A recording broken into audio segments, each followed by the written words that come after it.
everyone, it's Taylor here, and today I'll be using some of my favorite previously released stamps and dies along with a new favorite called Big Rainbow. The Big Rainbow set is a clear stamp set that includes the image and all the different arcs of the rainbow with a coordinating die, Gus Gertie Ride On with coordinating dies, the original Gus Gertie and coordinating dies, along with the Set the Scene stencil strips Clouds, and the designer masking stencil circles. I'll be using just the larger circle. I have my Don't Stress Just Press tool for applying pressure to my MISTI, and I'll be using my Embellie Gellie and liquid glue to apply those drip drops, and purple tape to hold the stencil in place. I also have my foam tape with the easy release tabs to pop the images up. I'll be coloring those images with Copic Markers, and then I have a few colors of ink, Oreo for image stamping, Confetti cake for blending with my pastel brush, and then Fruit Punch, Peaches and Cream, Potato Chip, Confetti cake, and Key Lime for stamping the arcs of the rainbow. So I'm going to start by setting up those stamps in my MISTI. I want to use the outline image and the outline of the two clouds. So I've set up the negative die cut, and I've die cut several of the clouds and rainbows from my sugar cube cardstock. So this makes it easy to just place it down within the opening on my MISTI and ink those images with the Oreo ink, close the lid, and I'm finished stamping. I usually take those out using my die pick. It's a little bit easier to get underneath of the images and pull them out, and then I can replace all of the die cuts that I used and stamp all of those with the black ink. So now I have set up the clear arcs in my MISTI, and I'm going to stamp those with the different colored ink cubes. So I'm going to start in the top left with the Fruit Punch, and I'm going to do the top right with the Peaches and Cream. Now, to help me with this process, I've labeled off on the left side on the lid of the MISTI so that I know which ink color to use with each arc of the rainbow. This makes mass production really easy.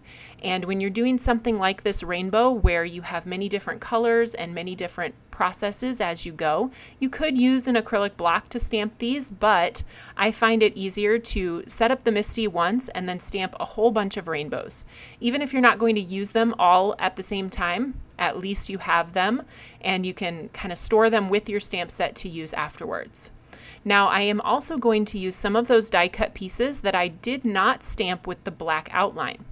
So here you can see how those turned out with the black outline, but I did the same process without stamping the black outline and got another look for that rainbow. Now we're going to use those Gus Gertie stamp sets. I've chosen one image from each of the sets, the skateboard and the scooter image. Now I'm going to set these up for stamping the same way that I did with the rainbows. So my first step is going to be to cut these coordinating dies from white cardstock. This is my sugar cube cardstock, and I'm cutting each of those twice. I'm also saving one of the negative pieces so that we can set that up in the MISTI and easily stamp multiples of these. So after I have die cut 4 pieces from each of those images and kept the negative, then we're going to take and set those up in the MISTI. So I didn't show you how I set those up with the rainbow, but I'm going to show you how you can do that, and you can apply the same technique to setting up the rainbow. So I'm just going to stamp onto the background of the grid paper so that I have an outline of where those images are going to stamp. And then I'm going to adhere the negative die cut into the MISTI onto the grid paper, place those blank die cut pieces into the opening, and then stamp. I believe I stamped these a total of 3 times in order to get a really crisp black on that Gus Gertie image. Then it's time to color. So once we have these stamped, I'm just using 4 colors this time, Y11 and Y21 for the little bird, Gertie the birdie, and just a tiny little bit of shading with that darker Y21. Then I'm coming in with the R32 and coloring all of the scooter and skateboard and Gertie's hat on 2 of the images, and coming with the R35 after that to blend those 2 colors together to give me a little bit of dimension on those images. And then you'll see me come back with the R32 in order to blend those 2 colors together. I decided to add a few silver drip drops to the wheels of the skateboard. I thought that would be a cute touch, so I've done that with my Embellie Gellie. And now it's time to blend my card panels with that masking stencil.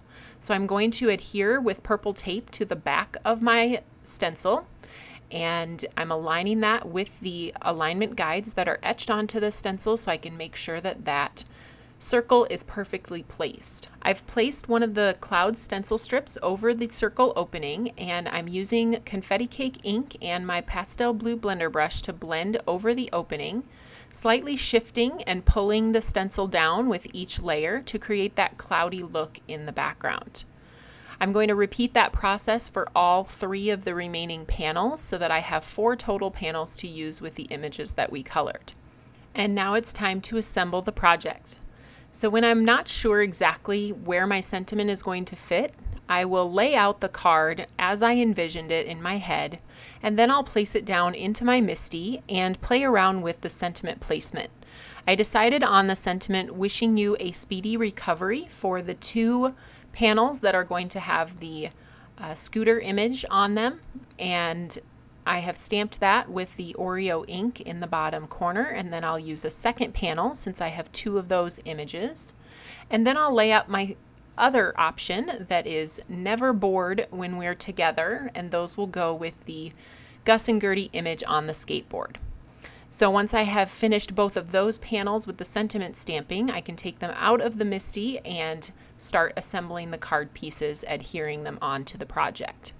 I decided to adhere the clouds right to the rainbow, so there will be 1 cloud on the bottom left of the rainbow, and then a cloud that will overlap on the underside of the rainbow at the top.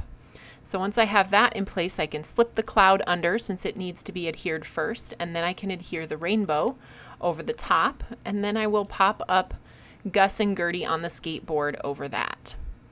I use liquid glue sometimes, and sometimes I use my tape runner, so it really just depends what I have on hand usually, and I have been short on those tape runners lately. We've had trouble getting those back in stock, the refills, so I've been using my liquid glue a lot more these days.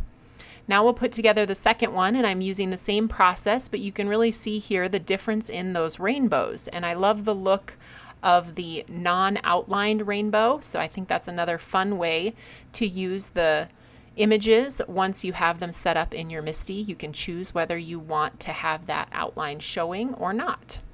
Again, just adhering those rainbows down in the center of the cloudy circle, and then we'll pop up Gus and Gertie, this time on the scooter over the top right side of that rainbow. And then at the bottom it says the wishing you a speedy recovery. I decided I didn't want Gus and Gertie floating in thin air, so I am using a Jill Hawkins trick, and she does this a lot with her scoreboard and adds a score line, so I thought I'd add a score line right underneath each of the images so that it looks like he is riding on a road or something. I could also use a Copic marker to create some dimension underneath the wheels, but I decided to leave it at the little score line with this particular project.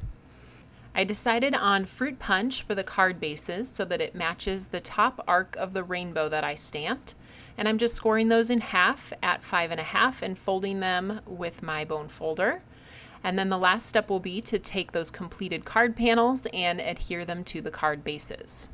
So I'm going to do that again with my liquid glue, probably because it's what I had out and by my side, and once that step is finished, these cards are all done and ready to go in the mail. Thanks for tuning in. If you enjoyed this video, hit the subscribe button, and you can find all of these products at the Tailored Expressions web store at tailoredexpressions.com.